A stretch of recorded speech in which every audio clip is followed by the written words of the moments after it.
bunga ang gipangita. Very simple. Bunga ang gipangita. Dili bungot ha. Bunga ang gipangita. Okay, please open our Bibles in Matthew chapter 21. Starting from verse 18 to 22. Matthew 21, 18 to 22. Okay. Matod pa. Early in the morning, as he was on his way back to the city. This is the time Jesus o mga disciples nga nanglakaw sila balik sa syudad. Nasa gibati, matod pa. He was hungry. Si Jesus gigutom. Of course, tao man siya. Dios nga nimong tao, no, dili sa debatable, because during this time sa iyang ministry 100% tao gyud siya. Matao gyud siya. No, kay dili man pud mamatay ang Dios. Actually, it's a kind of understanding. Kaya na may uban mga debate about niya. Okay, so Jesus was hungry. In verse 19, matod pa, seeing a fig tree by the road. Nakakita siya og fig tree diha sa dalan.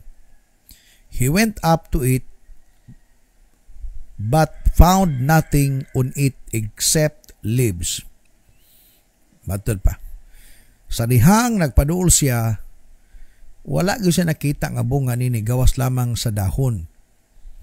Then he said to it, "May you never bear fruit again." No, grabe ka haras ba no nga pagka-desisyon ng Jesus. Binato mabutan siya, naaya magod siya ibut pasabot ani. Then he said to it, "May you never bear fruit again." Immediately the tree withered. Grabe. Nalaya largo ang kahoy. When the disciples saw this, they were amazed. Nahingangha sila. How did a fig tree wither so quickly? Sa daw pagkalaya, kalit man kayo, dali man. Matud pa nila. In verse 21, tanaw ang tubang ni Jesus. Jesus replied, "I tell you the truth, if you have faith and do not doubt, not only can you do what was done to the fig tree, but also you can say to this mountain, go through yourself into the sea, and it will be done." No, layo kayong tubag ni Jesus ha. Nagiskot si Jesus about lago diag something nga mga unusual kuna kay pagtuo. No, kung imong tanaw bang murag gidala sila ni Jesus sa usa na pod ka lessons. Wala mag-stick si Jesus sa nahitabo. Pero gipaabot ni Jesus sa ilaha ba nga makaya ninyo ni. Okay, mato pa, if you believe, you will receive whatever you ask for in prayer. Okay. So the account of Jesus cursing the barren fig tree or cursing the fig tree nga barren, makita nato ni sa duha ka different gospel accounts. Kung gibasa nato ganiya sa Matthew 21:18 to 22 o Mark chapter 11, 12 to 14. Kini nga duha ka libro.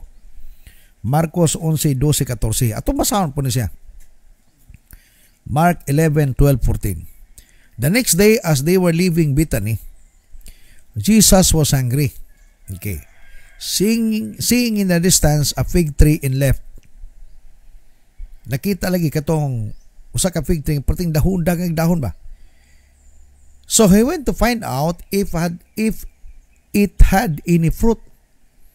When he reached it, he found nothing but leaves, because it was not season for figs. Naikatarungan gamay din, kay dili pa season for figs. Okay, so naay rason gamay. In verse 14, then he said to the tree, may no one ever eat fruit from you again. Wala nagi makakaon ng prutas ninyo gikan karon. And his disciples heard him say it. Okay, so Jesus enters Jerusalem amidst exaltation. Nung panahon na grabe sa kasikat ba? Exaltation from the masses, gather for Passover. Nung panahon na hapit na siya ani itaral. So in the morning, sa atong gibasa, as he travels from Bethany sa Mark 11:12 to 14, nakita nga fig tree nga perti daghan ni dahon. Fig tree ha, take note, fig tree nga daghan kay dahon. Okay, so intriguing and maka-amaze. Siguro nindot kay tanahon. Dili nato ignore ba nga si Jesus, of course, kabalo siya nga way bunga to. Pero nakikita no ba nga usa ka libro, ang fig tree daw pagdagay dahon naitindin siya nga nagibunga. Napoy nabasa nako pag ang fig tree daw nipis nagdahon na naibunga. Pinakoy nabasa nga pag ang fig tree dagag dahon expected na nga nago na sa mga naibunga. Okay. So murag nga na siguro ba? So at this point ang fig tree late spring na. Nya dili gyud ni panahon nga ting bunga. Wala pa ma-develop o wala pa mature ang bunga niini. Siguro naay ginagmayng bunga apan wala pag ma-mature. Apan sa verse 13, Mark 11:13, mo ni nakita nato. Seeing in a distance a fig tree in leaf, he went to find out if it had any fruit. When he reached it, he found nothing but leaves because it was not season for figs. Dili pa season for figs. But the question is, ngano nung paduol si Jesus? Ngano si Jesus mo adto didto? Gibikil ra gud to niya tong fig tree. Na intention ba gyud nga iya hatong tunglohon? Kaya maybe di pag panahon sa pagpamunga. Pero naanay punto ba? Naanay siya punto nga gusto kayo sa Diyos nga ipakita sa mga disciples and even sa atong panahon karon. I hope nga naglingkod mo, nagplastar ta, o gato ning i-share sa atong mga igsuon. Labi na tong taod-taod na nangalagas Ginoo nga hangtod karon wa pagibunga.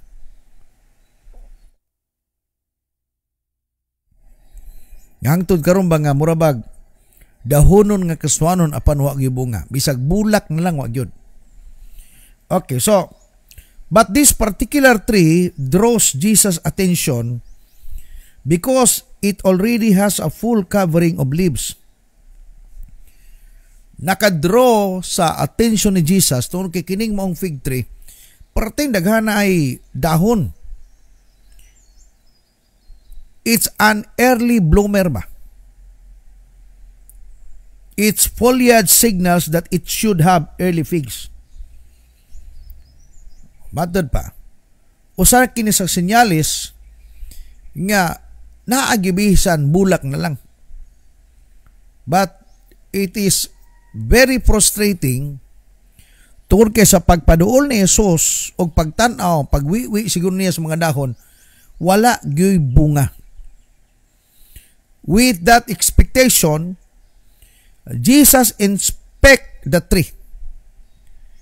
Iyahang gilili ang fig tree. He is immediately disappointed. Tanan lang dahon, apan walay bunga. All leaves, no fruit. Meaning, all expectation, no satisfaction. Naglaom pero wala gyud nahitabo. Mato pa, in a shocking turn, Jesus curses the tree and makes it wither from the roots. Kuyaw ka itong pagkalaya kay gikan sa udlot ngadto gayud sa iyang mga ugat. And mato pa, never to yield fruit again. Wala nagyoy paglaom nga mubunga pa pagbalik. Kay kung nalaya lang untang sanga lang. Apan matur pa, dili og dili ka na gyud makabunga. Muna gi storya ni Jesus against the fig tree. We are taken aback. It seems stunningly out of the character of Jesus. Makita nato din ba nga ang Jesus nga manggiloyon, ang Jesus nga nagpakalma sa storm, ang Jesus nga nagaayo sa mga taong nagsakit, ang Jesus nga nag-welcome sa mga kabataan, in this particular situation, napungot, nasuko. putungon ni Jesus, putungon ba? Buutan pero naay pagkaputong o pagkaisog. Kaya naman, concern gayud ang Ginoo sa bunga. Muna din nato ni yanu-yanuhon, karong buntaga sa pagpamati. Kaya usahay nag-ampot ang Lord, kaluhi ako Ginoo, kaluhi ako, have mercy on me Lord. Then God, ang iyang pagkamanggiluyon, maluoy siya na to. Panalangin niya ako Lord, imo kong anak Ginoo. That is one of our prayers, di ba? Lord, ayuha ko Ginoo. Yes, God is our great physician. Jehovah Rapha. Lord, provide my needs. Jehovah Jireh. Muna atong ginapangayo adlaw-adlaw sa atong mga pagampo. Di ba muna prayer nimo? Almost every day. Bless my family. Apan kung siya muli nimo, unsay nakita sa imuha? Naabay bunga o puro lang kadahon? Okay, so what should we learn from this peculiar sin? Unsay atong ma-learn nining maong usa ka talan-awon, usa ka istorya mahitungod sa fig tree og sa Jesus. Og ang fig tree nga nahimong natunglo, barren fig tree, I should say. So on the surface, it's an object lesson on the power of the faithful prayer. Makita nato diya. Because the next line, gisgutan ni Jesus about prayer. Siguro kana ka ba nga, mamunga ng maong fig tree, pinagi sa mga pagampo. Meaning to sa tong panahon karon, nga nang wala kay bunga-bunga, o wagi ka kabunga, kay wala ni mo buhata mga basic lifestyle. Wala na kay devotional, wala kay journal, wala ni mo gihimo na, di kalimtan na nimo, kundi mong sumpayon tong maong bersikulo ba. Okay. But the more is going to behind the scene, nining maong barren fig tree, the fig tree cursing, an enacted parable of sorts, is also a sober warning sa atong mga panahon karon, in at least masabtan nato kini. Okay. Tagaan mo na ko pipila ha. Fruitlessness leads to judgment. In this particular story, ang walay pagbunga, pwede ka mahukman. Throughout the Old Testament, Israel is described as God's vineyard. Ang Israel, gitawag na siya tanom sa Ginoo. Tree or planting of the Lord. Di ba naikanta tong the planting of the Lord that He might be glorified. Ang Israel, ang planting of the Lord that God will be glorified.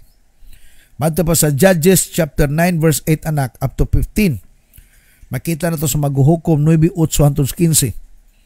Dagatay mga bersikulo karong atong isugutan. Madto pa, one day the trees went out to anoint a king for themselves. They said to the olive tree, "Be our king." Tanang sugutan na kahoy na diha. But the olive tree answered, "Tiyaw mo na. Mutubag maning olive tree. Should I give up my oil, by which both gods and men are honored, to hold sway over the trees?" In verse 10, anak. Up to 15 ta. Next, the tree said to the fig tree, "Come and be our king." Tanawan ang istorya niya sa Judges. Mga kahoy ng istoryahanay. But the fig tree replied, "Should I give my fruit?" Ang fig tree nag-ingon, no? "Should I give my fruit so good and sweet to hold sway over the trees?" Nag-istoryahanay ang olive tree o ang fig tree. Then the tree said to the vine, "Come and be our king." But the vine answered, "Should I give my wine? Should cheers both gods and men to hold sway over the trees?" Finally, all the trees said to the thorn bush, "Come and be our king." Hallelujah. So, makita nato diya makaigsunan nga, even in the Old Testament, nag-isgot diha, ang mga salita or Israel, nation itself, tanom sa Ginoo. The thorn bush said to the tree, "If you really want to anoint me king over you, come and take refuge in my shade. But if not, then let fire come out of the thorn bush and consume the cedars of Lebanon." Tanaw diya, gisgutan diya sa Judges, mga kahoy ng istoryahan na. But that is just, kumbaga, kumbaga, hyperbole ba? Okay? Isaiah chapter 3 verse 14. Nagtanawon tanib eh. Para masabda nato ni karong buntaga. The Lord enters into judgment against the elders and the leaders of His people. It is you who have ruined my vineyard. The plunder from the poor is in your houses. Tanaw na makita nato diha. Nga grabe ka concern si Lord sa iyang tanom, ang iyang vineyard. And that is Israel. At taas-taas pa ng bersikulo. Pitagaan mo na kung pipila ka bersikulo karon. Jeremiah 12 verse 10. Jeremiah 2. I hope inyo ning makopya. Many shepherds will ruin my vineyard. Sinong sabi? Sabi ni Lord yan. Many shepherds will ruin my vineyard and trample down my field. They will turn my pleasant field into desolate wasteland. Kinsa daw ang tanong sa Ginoo diha? Ang Israel. Mga kunin mong tanawon, sa situation, sa nakita natong nabasa nato ipalang dugay, although tinuod to nga nakita ni Jesus katong maong fig tree nga pati daghan ni dahon, but Jesus himself nag-expect siya nga nagibunga aron makatilaw makakaon siya. Pero usato sa ka-powerful object lesson ni Jesus sa mga disciple. Kay si Jesus within 3 years and a half katong yung mga disciple, iatong mga estudyante gitudluan to niya. Dili siya school room. Kamusulod og eskwelahan, natay chalk, natay blackboard, apan kan Jesus kaniadto, ang way of teaching niya sa mga disciple, na mga panahon nga mogamit siya object lesson, object. Na situational. Para mo learn na yung mga disciple. O katong nahitabo, katong barren fig tree, usato sa mga lesson ni Jesus, kung sa kaminungdanon nga mamunga gayud ang usa ka tao. Kaya ang Dios naglantaw nga dili lamang ikaw kutob nga nahimong Kristohanon apan dapat aduna kay bunga. Padayon ta. Okay. So, as any agrarian Israelite no, kabalo sila ani katong mga salita kaniadto, ang bunga sa harvest belong to God. Muganin ay first fruit no. Ang unang ani nila kaniadto ilang gihatag sa Ginoo. That is one of their teachings sa mga Israel kaniadto, which help conceptualize sa ilang relationship to God as His own special planting. So, must yield spiritual fruit as covenant people. Giving fruit to God, ang paghatag og ani sa Ginoo, mao kini ang pagtabang gayod nga pag-ila nga sila pinasahing nga tawo sa Dios. Mo gitawag sila mga covenantal person o covenantal people. Okay, so Israel's fruitfulness, literally or otherwise, it is not the basis of the relationship with God, for it is God who gives fruitfulness. Ingani man, ang kahoy, dili gyud sila mamunga kay ilang kabubuto na, pero ang Dios maoy naghatag sa bunga. Okay. Si Lord ang tinubdan sa bunga niini. Dili kay kumo kay kahoy ka nga mamunga ka tod kay imo ng kabubuton. Still God owns. And siya gyud ang tinubdan nga ang bunga ning bunga ka tod kay gipabunga ka sa Ginoo. Okay. So, a lack of fruitfulness is a sign of God's curse for the rebellion. Nganong dili sila mamunga sa kaniadto ba? Nganong gubot ang Israel because of their rebellion.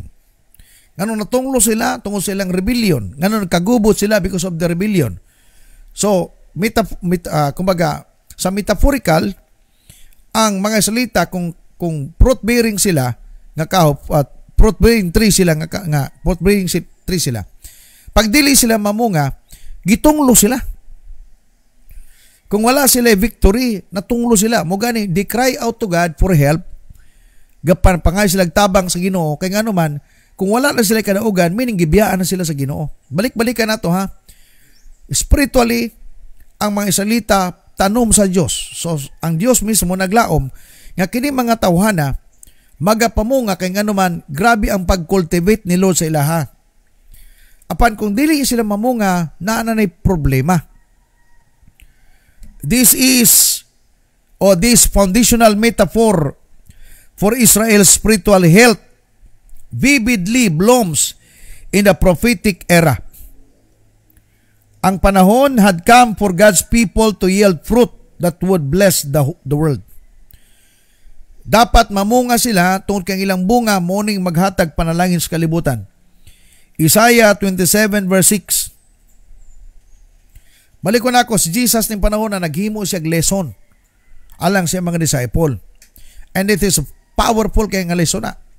Labi na sa itong panahon. Karon mato pa, in days to come, Jacob will take root. Israel will bud and blossom, mamulak, and fill all the world with fruit. Di ba tiyaw mo na? In days that to come, Jacob will take root. Israel, that is Jacob. Israel will bud and mamulak siya. And blossom and fill all the world with fruit. Tiyaw mo na. Mismo ang pulong sa nagpamatuod siya nga ginalantaw niya nga ang Israel tanom sa Diyos. Iyang tanom. Na naglaom siya gayon nga ang Israel magapamunga. Okay, so several times ang propeta magod describe God as expecting Israel for early figs. Sign kini sa spiritual fruitfulness. Prophetically ba? Ang Diyos nagalaom kanunay nga mamungag yun ang Israel sumala sa Isaiah 27 verse 6. Kay mo na'y sinyali sa ilang spiritual fruitfulness. Kaya ang pagpamunga dili season. Tungod kay ang Diyos tagiya sa mga panahon. God can do it. Hallelujah. Bisan pag dili panahon sa ting bunga, but mahimo ka na sa Ginoo nga pabungahon. Tungod kay ang bunga, dili na tungod kay ang kahoy, siya mismo ang nagbunga. Naay Dios nga tag-iya niya ug ang Dios mismo mo'y naghatag sa bunga. Sa atong panahon, yes, natay season.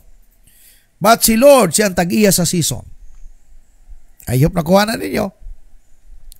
Okay, so, gitawag isang early figs.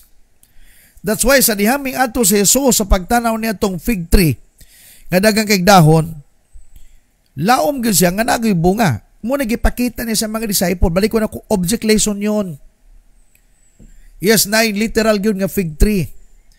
Apan ganong giduol to niya para ipakita niya sa mga katawhan niya, sa mga disciple, nga bawal ang seasonal nga Kristohanon. Dapat kitang tanan mo bunga even in a very difficult season. Hallelujah. If you will agree with my statement, just say amen. Kanami nga, pastor, murag diligyo ko dasig ron, pastor. Luya ko ron, ipit kay ko ron, pastor, ipit. Ay pag ingana ang imong kinaiya, delikado ka. Yes, of course, siguro kanami yung ko mga pag naluya ka, 1 minute lang. But back to basic. Na-discourage ka, ka-discourage lang. 50 seconds. Ayaw tuguti nga mo puyo ka sa panahon nga dapat dili ni mo puyaan. Kita nga mga anak sa Ginoo dapat naata kanunay diha sa templado o templa gayud sa panahon sa Dios. Hallelujah. Balik ko na ko ha. Several times the prophets describe God as expecting Israel for early figs. Kay ang figs, ang bunga niya, as a sign of spiritual fruitfulness. Micah chapter 7 verse 1. Micah chapter 7 verse 1. Tanawa, what misery is mine? I am like one of the gatherers summer fruit at the gleaning of the vineyard. There is no cluster of grapes to eat. None of the early figs that I crave. Tanawa, wala. Loy kayo. Dapat unta naa. Apan wala man. Jeremiah 8:13 anak. Jeremiah 8:13. Kini pamasawan ako mga possible verses ba para mosamot ang atong pagtinguha nga mamunga ta. Mato pa, I will take away their harvest, declares the Lord. There will be no grapes on the vine. There will be no figs on the tree. And their leaves will wither. What I have given them all be taken from them. Ngano man? Wala man magbuhat ang mga salitag tama. That's why, ilugon sa Ginoo na. Kuhaon niya nga dapat naa ka. Ganun karon pa magdasig nga dapat unta tanang panahon dasig ka. Yes, maluya ka. But ang kaluya nimo ayaw na himuang binulan tinuig. Na-discourage ka ayaw himuang binulan tinuig, dapat ma-discourage ka 50 seconds, 1 minute after that balik ta. Hallelujah. Hosea chapter 9 verse 10 to 17. Atong basahon ni nak, medyo taas-taas ni. Hosea 9:10 to 17. Dalawon ta niya. Bunga gani ang gipangita sa Ginoo. Okay, Hosea chapter 9 verse 10. When I found Israel, it was finding grapes in the desert. Naawa mato pa ni Lord, ha? Nakaplagan ko ang Israel, mura ko nangita og grapes diya sa deserto. When I saw your fathers, it was like seeing the early fruit on the fig tree. But when they came to Baal Peor, they consecrated themselves to that shameful idol and became as vile as the thing they love. Grabe ang Ginoo riyo. Unsay nakita na ko siya, unsa nag-Diyos-Diyosan naman ni sila. In verse 11 up to 17 na. Ephraim's story, ay ako yung pangalan eh, will fly away like a bird. No birth, no pregnancy, no conception. Wala. 12. Even if they rear children, I will bereave them of everyone. Woe to them when I turn away from them. Pagkaalawot nila, pagbiyaan ako sila. Hallelujah. Si Ephraim, anak na siya ni Joseph. Dua ka anak ni Joseph, Manasseh ug si Ephraim. Sila ang, og si Ephraim gipanalanginan sa Ginoo. But historically, tungod lagi ka iyang mama, Ehiptohanon man, sila Manasseh. Nakita ni mo gayam, that is the character of Israelita. Nga grabe kagahig ulo. Okay. I have seen Ephraim like Tyre, planted in a pleasant place, but Ephraim will bring out their children to the slayer. Tanawara, give them, O Lord, what will you give them? Give them worms that may miscarry and breasts that are dry. Grabe na hitabo. Because of all their wickedness in Gilgal, I hated them there because of their sinful deeds. I will drive them out of my house. I will no longer love them. All their leaders are rebellious. All their leaders are rebellious. Okay, next. Up to 17 ta. Ephraim is blighted, the roots is withered, they yield no fruit. Even if they bear children, I will slay their cherished offspring. Grabe na oh. My God will reject them because they have not obeyed Him. They will be wanderers among the nations. Ang Diyos mismo, prangka siyang istorya. Tungod kay, bisan tuod, tungod kay ang mga Israelita ng panahon na, particularly, ang anak ni Joseph si Ephraim, ang iyahang kaliwatan ba? Ang iyang kaliwatan, inay unta maghatag o pasidungog sa Ginoo, tungod lagi kay, grabe ang impluensya sa palibot. Actually, ang Israel, grabe, gitawag og Diyos-Diyosan. Instead nga panalanginan sila, ang Ginoo nagpadala og kasakit sa ilaha. Kaya nga naman, instead of giving fruit to God, giving glory to God, magdaig, magpasalamat sa Ginoo, unsay nahitabo? Mas ilaha gitagag pagtagad mismo ang ilang pagtuo sa mga Diyos-Diyos. That's why dili matupak magbuntis ang ilang mga asawa, mga tagak, mga kuha. Why? Because medyo napungot ang Ginoo. Wala malipay ang Diyos. Kaya unta makahatag kag himaya sa Ginoo para apan imong response, ang imong response, instead of giving back glory to God, nag-rebel nung ka against God, nag-rebel din nung ka batok sa Diyos. Sa pisikal nga kahoy na agyo gitagana nga panahon nga mamunga. Sa pisikal ha, na season. Ang durian ting season, ang uban sa una once a year na, karon twice na. Ang uban na sila pamagi even thrice. Season gyapon na. Dili ka makapangitag durian sa panahon nga dili season. Kung naa may moabot, mahal kaayo, murag bulawan. Pinay season. Dili tan pa ng santol mamunga. Nay mga season na. sa mga physical nga bunga sa nga kahoy.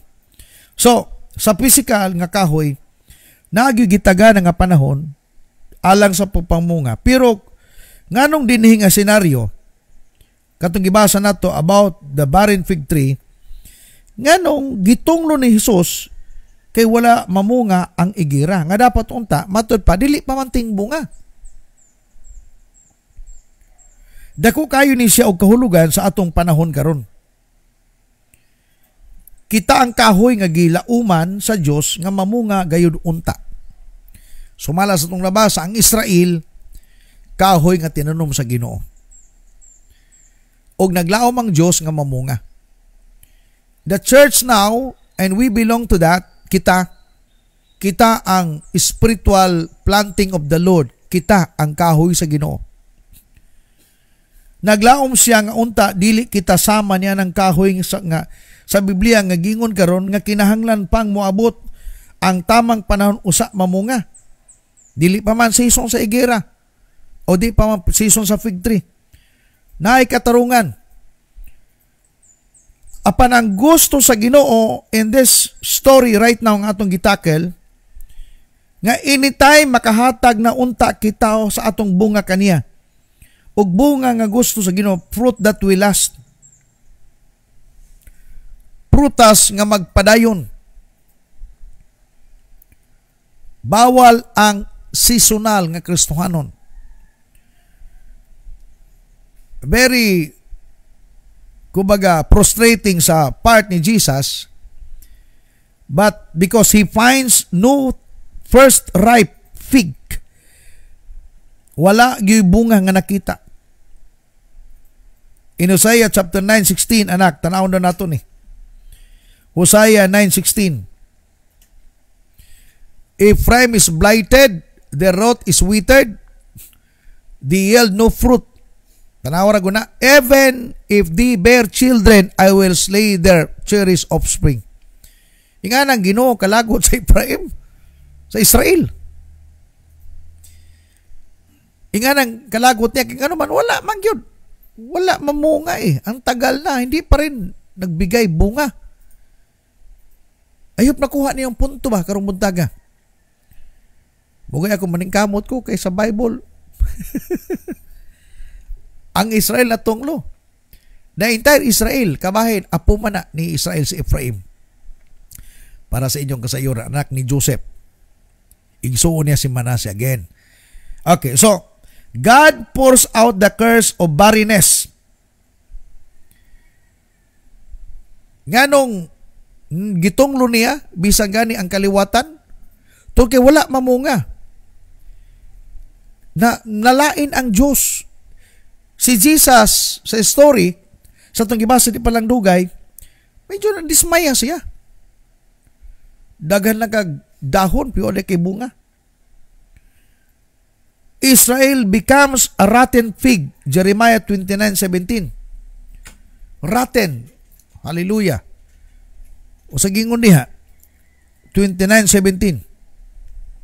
Yes, this is what the Lord Almighty says. I will send the sword, famine and plague against them, and I will make them like poor figs that are so bad they cannot be eaten.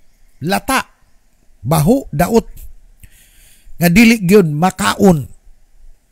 Kay ngano man maunay na nabuhat sa Ginoo kay ang fig tree o ang Israel wala makahatag og paghimaya sa Ginoo.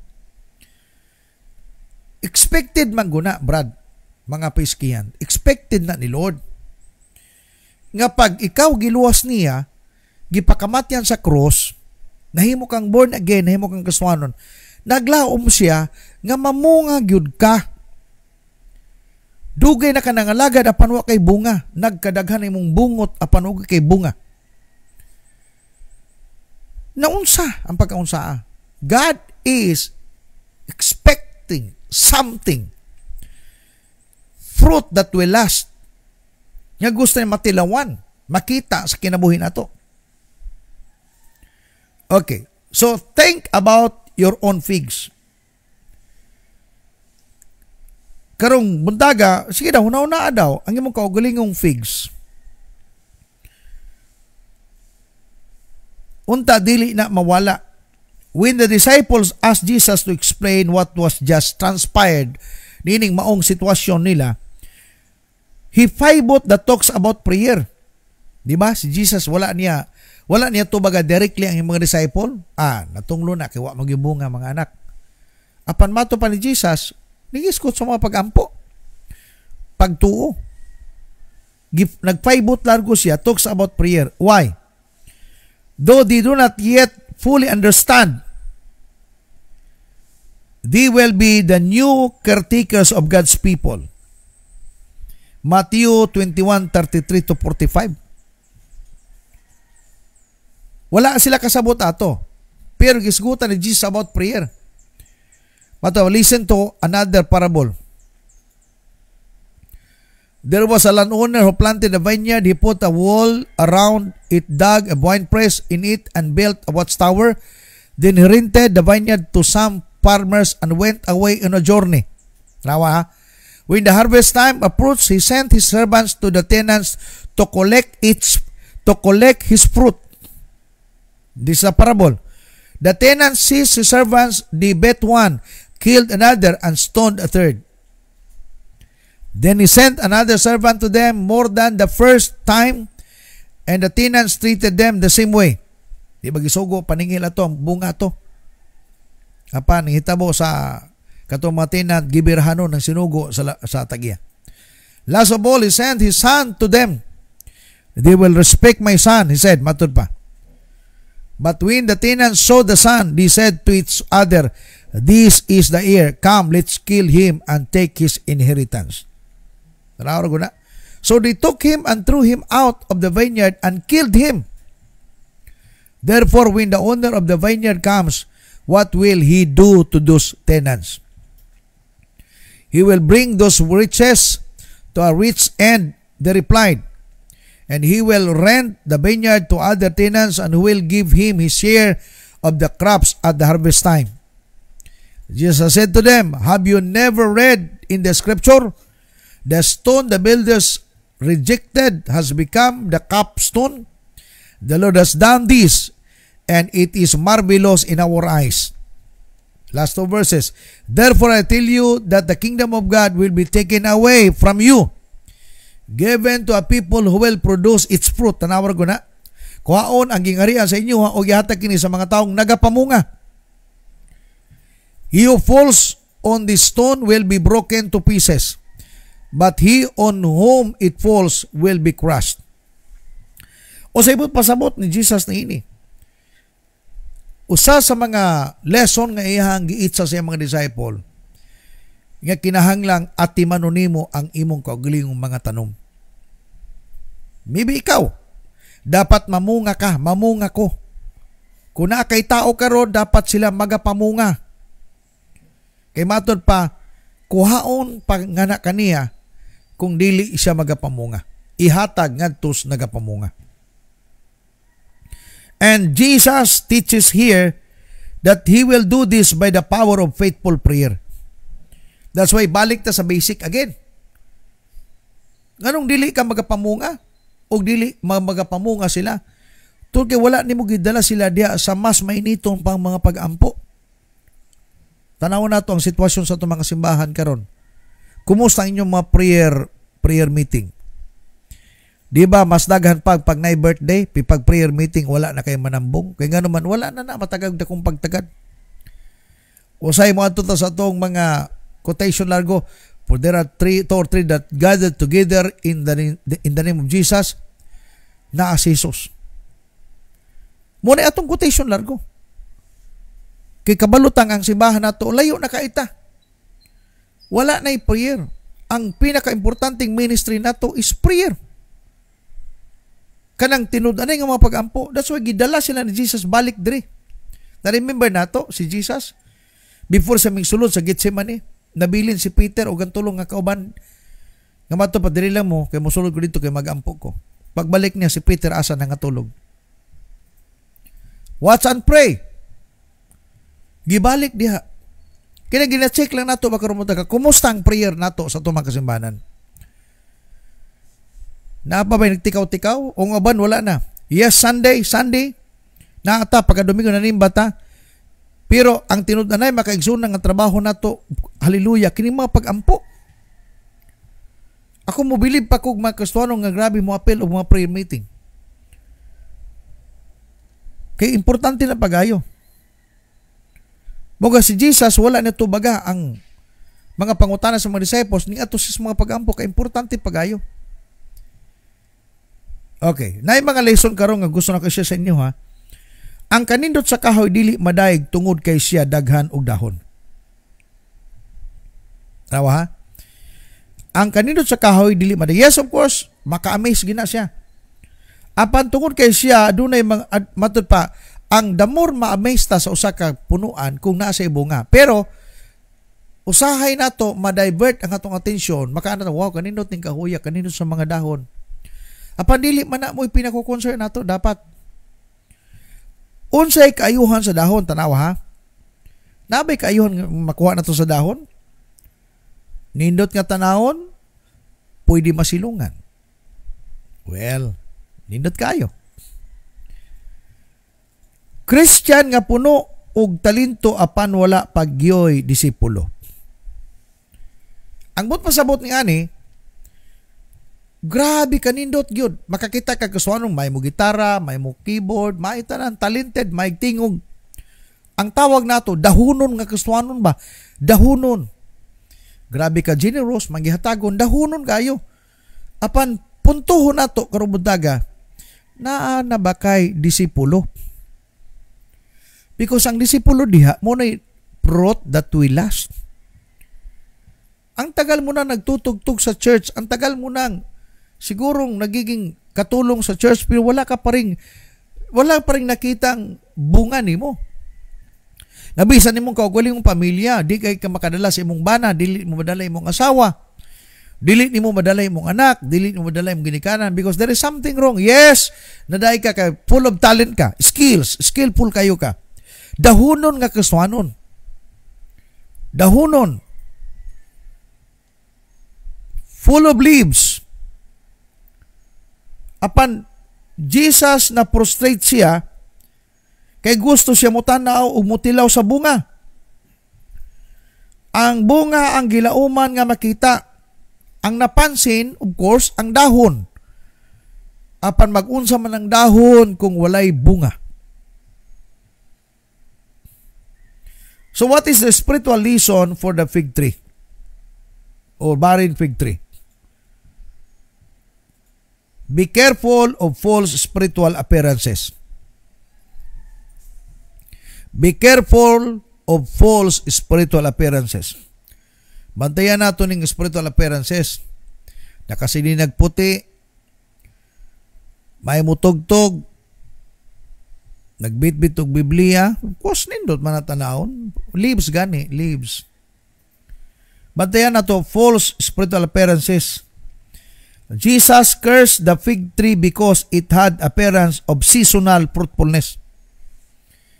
Mamunga lang panahon pag season. But Jesus doesn't want nga ikaw karong buntaga nga nakadungog karon nga mamunga lang ka panahon sa tintang gibing. Makadala kag tao panahon may kaon. But after that human na. Pag naay mga invitation maka-invite ka pero wala nimo maatiman. Ang tawag na leaves. Dahunon nga kaswanon. Hypocrisy is not acceptable in the Lord. Ikaduha.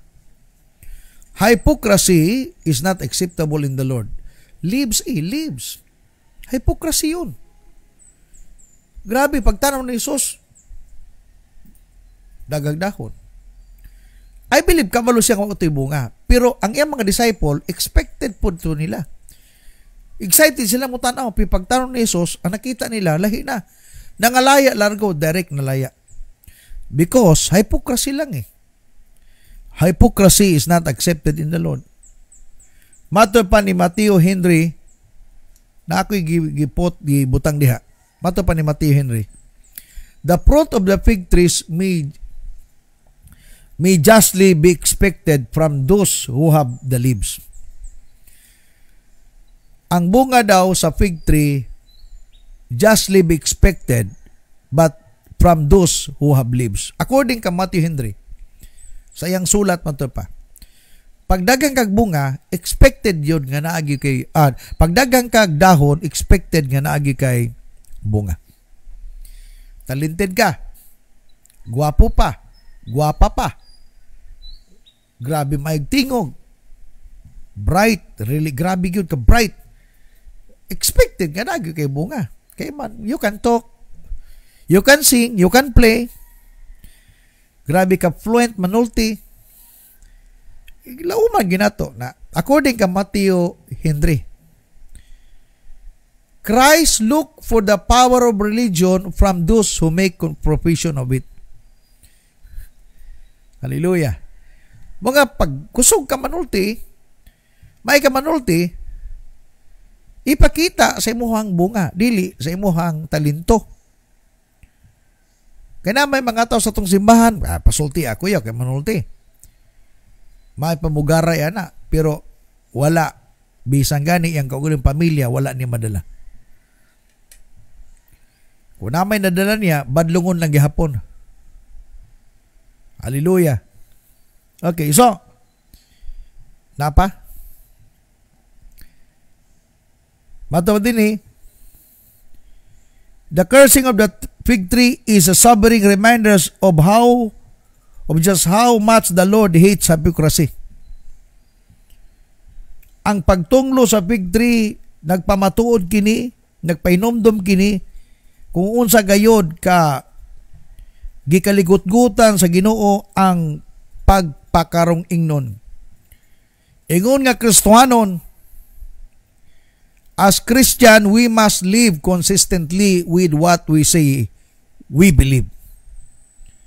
According ka Matthew Henry. Ingon nga Kristohanon, we must live consistently with what we say we believe. Kung nasa atong gipanulti, atong tuuhan na, ug atong buhaton. Ayaw tuguti nga naglabong na lang ang imuhang talento. Apan kung we una tanaw na wa gyud kay disipulo. Bisag usa mo gani kita sa OLMB mong kayo, OLM ato ang gina-promote kining Focus 1. Nga naman nagtuot nga bisag usa siya ro wa kita mada, siya ro dili na mo mada imong bana imong asawa. Di na nimo na matiman siya. Nagkadagan-dagan na may ka manulti. Grabe ka puno kag talento. Pag mukanta ka, muhilag kong mga estatwa. Nga na kaninot imong tingog. Kunya pag humana, liliun ka, wala gyud kay na disipulo. Wala kay bunga ba? Concern si Lord sa imong bunga. Kanang fruit that we last, kanang ingon sa John chapter 15. Muna ginalauman niya, what is fruit that we last? Yes, pag ka mga pastor, sa may bunga. Sa ako lang, pag intindi, duha man ang klase sa bunga. Karakter o kanang mga tao nga imong nadala sa bakan sa Ginoo. Ang imong kinaiya may binuhatan dili man na mo last. Apan ang tao nga imong gidala sa bakan sa Ginoo magpabili na. Kuhaon ka na sa Ginoo apan siya nagpabilig simba. Kung nawala siya nanapod sa bunga, kadtong tanang bunga nila bunga to nimo. Kaya nga naman naa kay gibilin. Rabag, akong papa, pagkamatay ni papa, na ako. Mawala ko po, nanay Joshua ang Caleb. Nanay sunod ng mga apo. Dili mawala. Ngunay bunga nga magpabilin. Nabisag wala na ka, nay mahinumduman. Ug makita nila. Dili nga, grabe to talentado to sila. Grabe to kamagtingog sila. Apan, kumusta man? Nay, na disciple. Wala po. So diha lang kutob sa bunga, sa leaves. Gitawag na kong leaves Christian. Leaves Christian will leave the ministry. One day. Kadang kasuano nga dahon lang, mubiya ginakadugayan. Wala man siya nabutang, nahimo nga legacy diya sa church.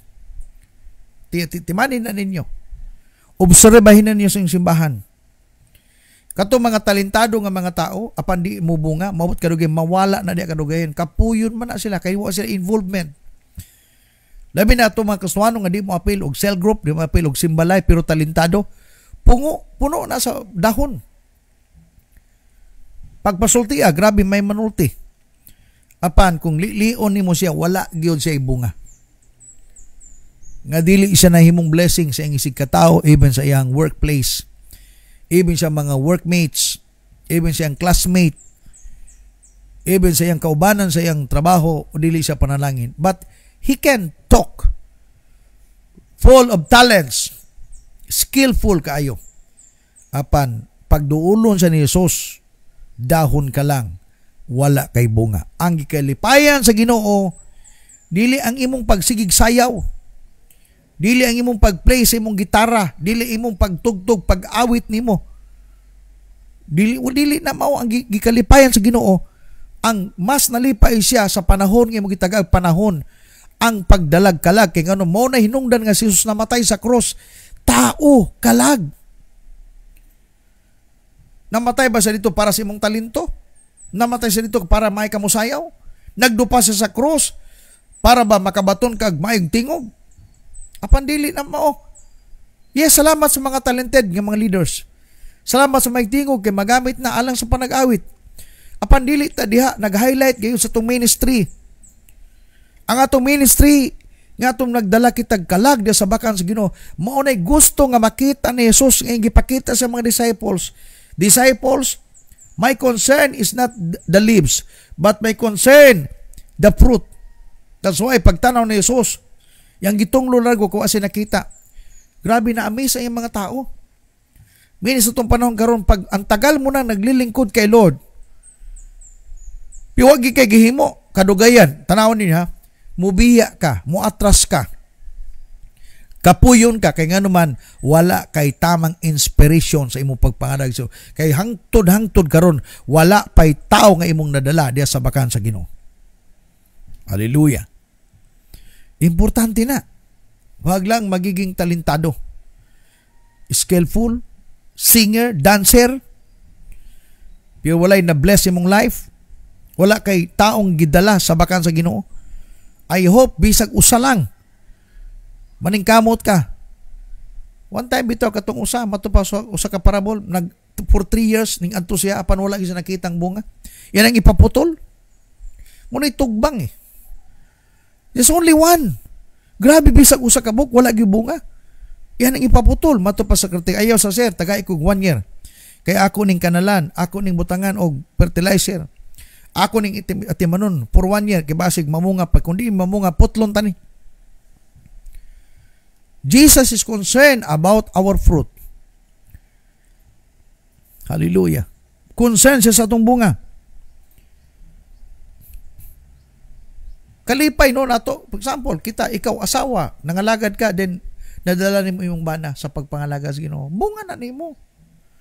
Ang tagal mo na naglilingkod kay Lord, ikaw pang sabaan si man, kusog ka mo daig, pan matingala ta, nganong imong bana di mo mada. Wato pa sa unsa mahinungdan na. Pagabot simbahan, kusog pa kay mo basag, nya kanta kag himnal. Gasanina pagkagputi ka para inong kang relihiyosa kay kang, grabe. Makita gud ang imong appearance mga murag gyud kag Kristiyanon. Kristiyanon gyud ka. Pero pag lantaw liliyon ang imong kinasuluran, puro lang dahon apan wala gyoy bunga. Okay lang, 6 months ka pa lang. Apan kung 30 years ka na sa simbahan, bisag usaw kay nada, pati imong anak wa nimo mada, grabe naman po na. Ikatulo, without fruit, talent and skill is out of value. Nagingon ako, pag wala kay bunga, ang talento nimo o skill nimo wala na ibili. That's it. Bisang pagputos kayo kag talento, makakanta ka, makasayaw ka, makaplay ka mga instrumento, apan kung wala kay bunga, ang imong talento o imong skill is out of value. Hallelujah. Wala na ibili.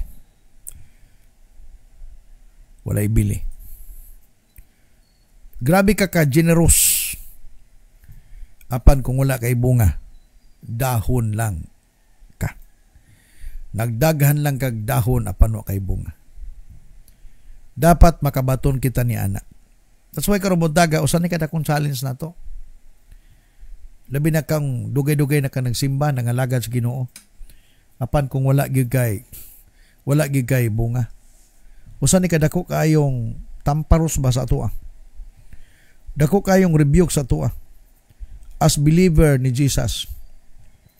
Tingwa nga naagyog kay bunga. Ayaw tugot nga mahuman ang istorya sa itong kinabuhi nga wala kay bunga. Dapat mamunga gid kita, importante na pagayo.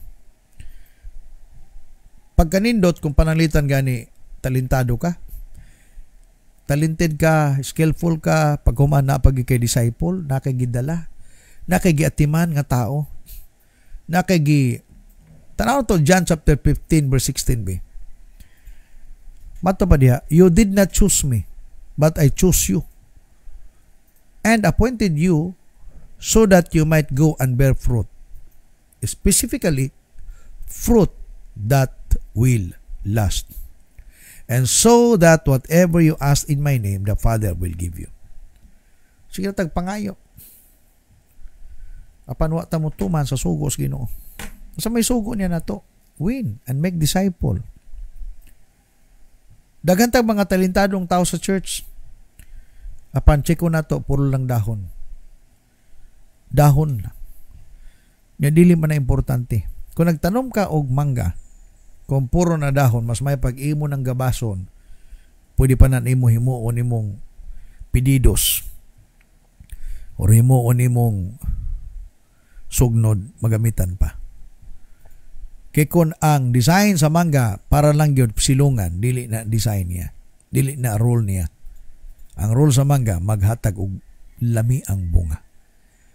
Normal lang na mo pasilong, na mo batog dito ang mga limukon, langgam, higtanan og karabaw. Padili na siya mo main role gyud sa mangga o sa mga kahoy. Labi na sa mga fruit-bearing trees.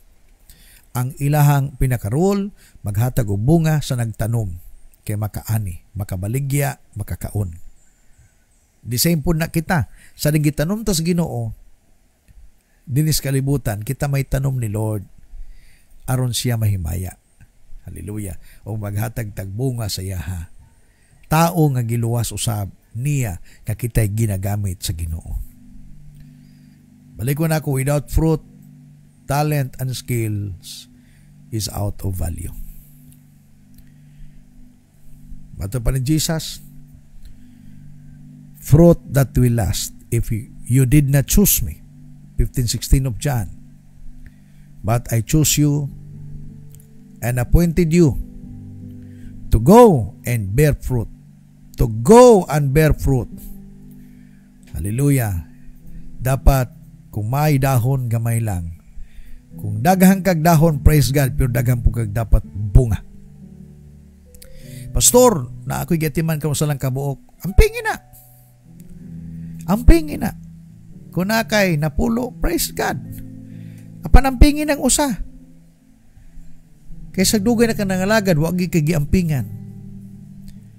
Kaya nga naman ka ng bunga ng imong gampingan karon, makahatag nagkalipay sa nagtanom nimo. And one day, we will face our Creator ug pangutanong kaniya, asa ang imong bunga?